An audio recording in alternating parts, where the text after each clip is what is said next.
Hi, good morning from a dull, overcast, and fairly cold London. I'm not sure what happened to the lovely weather we had last weekend from last Thursday through to Sunday. I don't know, it's hot in Kingston, Jamaica. Well, it feels colder than Iceland right now, but I don't know. I don't know, the British weather, it's always a subject of conversation over here and elsewhere, as I've found. What can I tell you? Well, I did an all nighter. I was up all night from Saturday right through the early hours of Sunday morning. This morning, I was actually talking to my father's wife and my stepmother. I've never met her. I didn't know she existed until recently, as I haven't seen my father since what, November 1998. There are reasons for that. It has nothing to do with disagreement, a falling out, or whatever. It's just one of those things that happened. He decided to retire, well, move before his retirement to Jamaica. And I don't know, we just kind of lost touch, really. He doesn't really communicate very well via letter, or, well, I mean, he's not into social media. He doesn't know what that is. He's now 80 years old. He was 80 years old. When was it again? Oh, the 24th of December last year.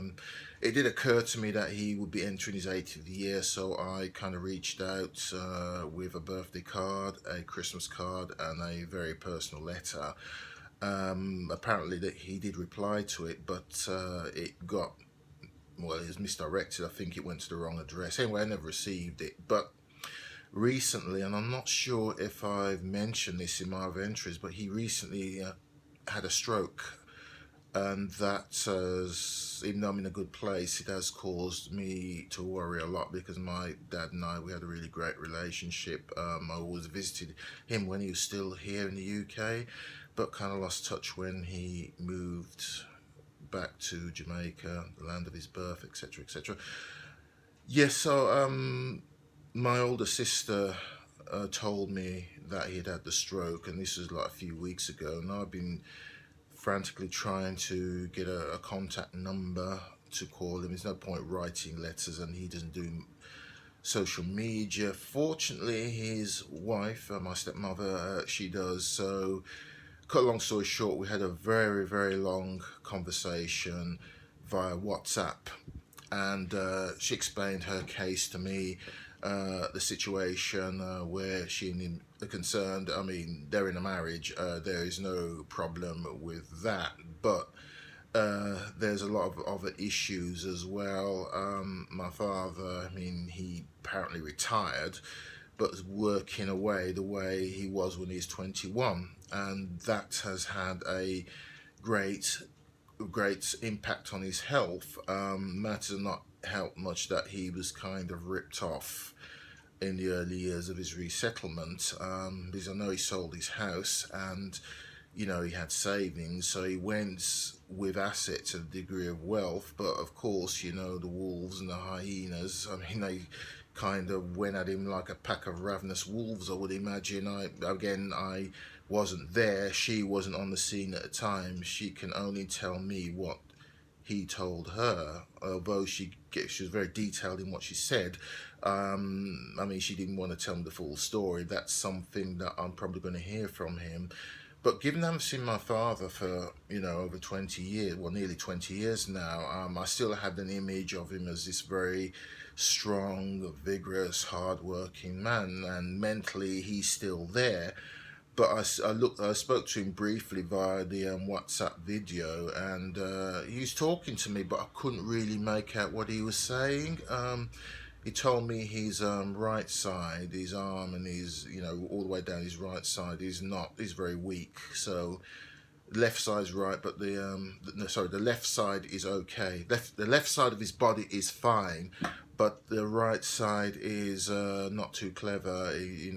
His wife said that when she lifts his arm, it just falls. There's no motor movement there.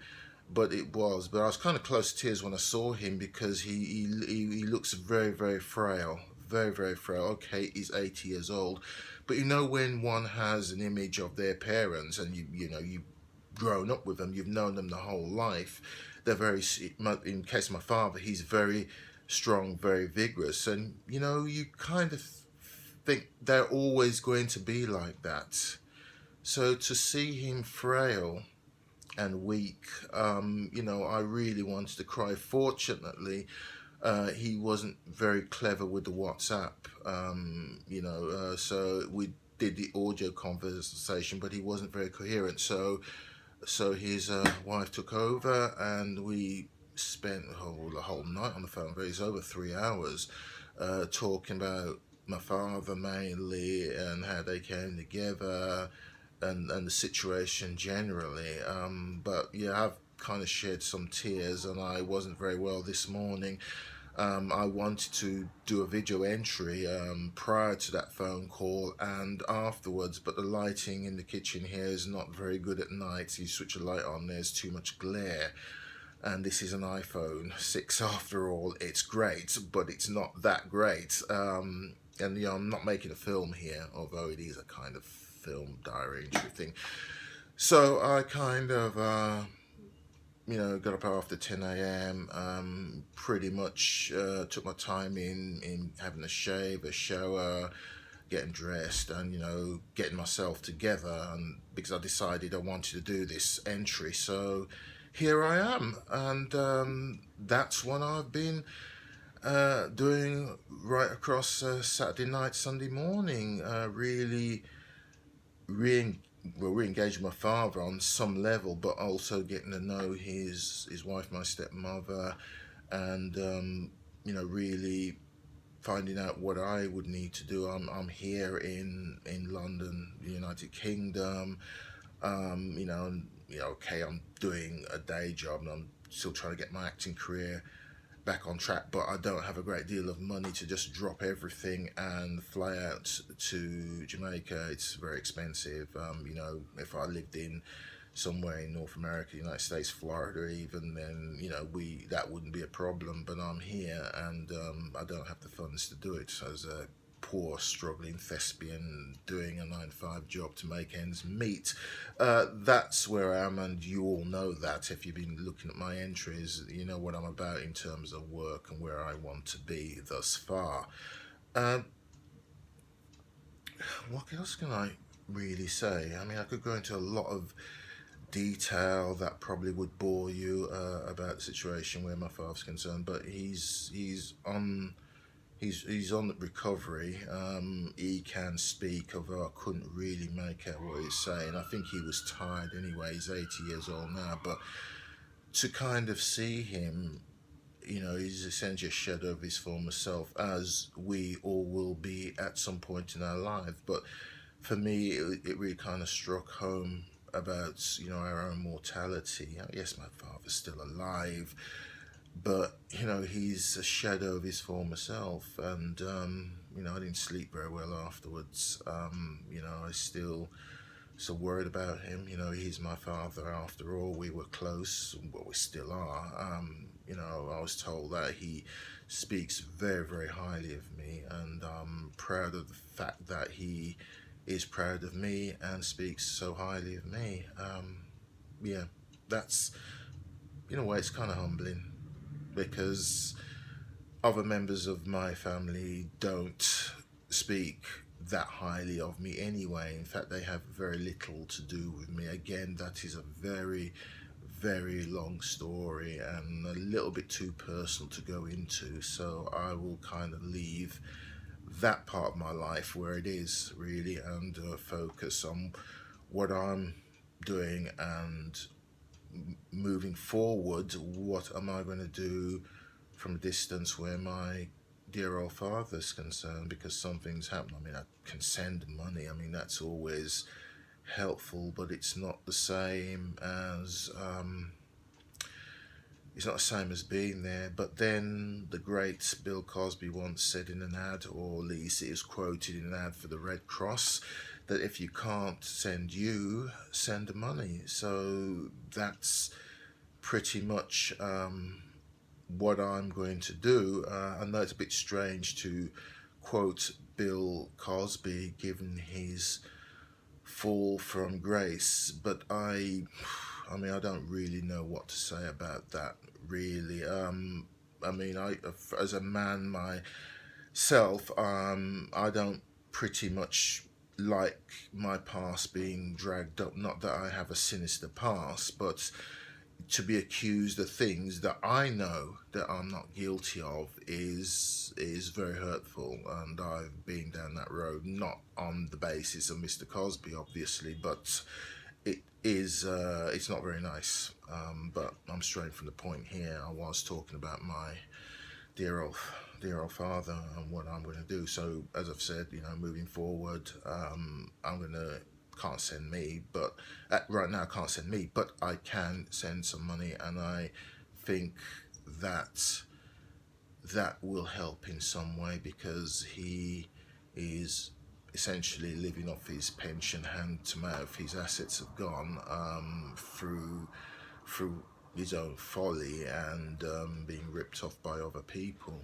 So I mean, I'm quite angry about that. I'm really extremely angry. I know how hard my father worked in the 27 years or more than or about 30 years that he was in the UK. He came here in 1961, and before I was born, 63, and all I've ever known my father to do is to work Trojan soldier. I don't think anybody works harder than my father, to be quite honest, and he was very wise in saving whatever he could. So to see all that disappear, through some of it through his own fault and just being manipulated and ripped off, doesn't really sit well with me. But if I was there, I would have clearly, put a stop to certain things. But then my father is a very headstrong man. If he has it in mind to do something, he's going to do it, and it's always in a positive light. But I guess he forgot what retirement is. Retirement means kind of taking care of yourself and kicking back a little bit and enjoying life in your later years. Yes, he was enjoying life, but not the way I feel he should have been. Now, my father is his own man, and he can do whatever he likes, and he was. But I don't think what he was doing was in his own interests. You can go out drinking with the young guys for only for so long. One is getting on in years, you can't keep up. But I guess it's a symptom of other stories I've heard of other men, retiring, going back to Jamaica, their homeland, and living the kind of life in their older years that they didn't even do in their younger years. But hey, I'm of Jamaican stock, but I'm British. I was born here, and I just know Britain really. The only other country I know is United States, America. I lived there for a time. Around New York State, Connecticut, New Jersey. Well, passed through New Jersey, Massachusetts, passed through, and Connecticut, where I had two aunts at that time, and yeah, it was great. I know a fair bit because I lived there for a while, but that's what I know. I did go to France back in 1976 on a school trip. I'm not sure that counts. I went to Boulogne. I mean, I just saw the French coastal town of Boulogne, and that was it. I mean, it was a great time. It happened many years ago. The weather was really hot. We had a hot summer in 1976. There are other things about that year. America's bicentennial celebration. It was an Olympic year, both Winter and Summer Olympics, and a few other things that happened that year. But again, I digress. So, where am I at? Well, I'm worried about my father, and I'm trying to do things where that's concerned. Guitars, should I mention guitars? Yes, I should really, shouldn't I? Yeah, no video entry from Gennis is ever complete without a mention of guitars. I was talking to my agent. She contacted me on Friday about a voiceover job, so I've still got to do that, and now we'll do that today and get it sent off. But I also told her what I was doing, as I always do, and funny enough, she has a nephew who is a guitarist, and he shares the same name as me. So it's a case of Daniel meeting Daniel. Well, anyway, she contacted her nephew, and she texted me his number, and I called him, and we had a very good conversation. So from next Sunday afternoon, hopefully, I will start guitar lessons with somebody who has been playing guitar for 26 years, has been making them, as well as being a guitar tech and knows everything there is about guitar. So, yes, it'll cost me money, but it'll be money well spent. So that's where I am. I am moving forward. Somebody's keeping a guitar on hold for me. I mean, that's going to be £250. He says, well, he contacted me. He pulled it off Facebook Marketplace, and I emailed him via Messenger and said, I'm sorry to hear that you're pulling off. He says, well, he's pulled it off. Nobody's interested, but it's got my name on it, so I've got to stump up 250 quid. I've said to him, I'll need more time for reasons you will now understand from what I said earlier. So that's where I am with the whole guitar thing. I don't think I'll be buying anymore. Well, I did see a good deal on one for £30 an acoustic, but it disappeared. There's one for 50. You know, I really should be taking care of my money a lot more. And I mean, what I had saved up to do workshops, acting workshops and things, kind of gone on a new pursuit. Do I feel bad about it? No. Do I feel bad that I'm not attending more workshops than I should? Then yes, I am. But it is the way things are running. That's life, c'est la vie. You know, that's how it is. So, what am I going to do for going forward? For today, at least. Well, I have an errand to run. I will probably do that. Jump on a bus, go up the road. You know, get it done, get back, and then work on my voiceover stuff. So that's me. So yeah, nice talking to you. Will I do one later? No, I think I'll probably leave the next entry till maybe tomorrow. But anyway, thanks for... What's that? Oh dear, I don't know if you can hear that. That's a police siren or an ambulance. Oh God, on Sunday morning. What time is it now? It is 5 after 12 or 5 after midday here. So time to kind of get a move on. So I'll talk to you soon. And again, thanks for listening. Take care of each other, and I'll talk to you soon. Thanks. Bye.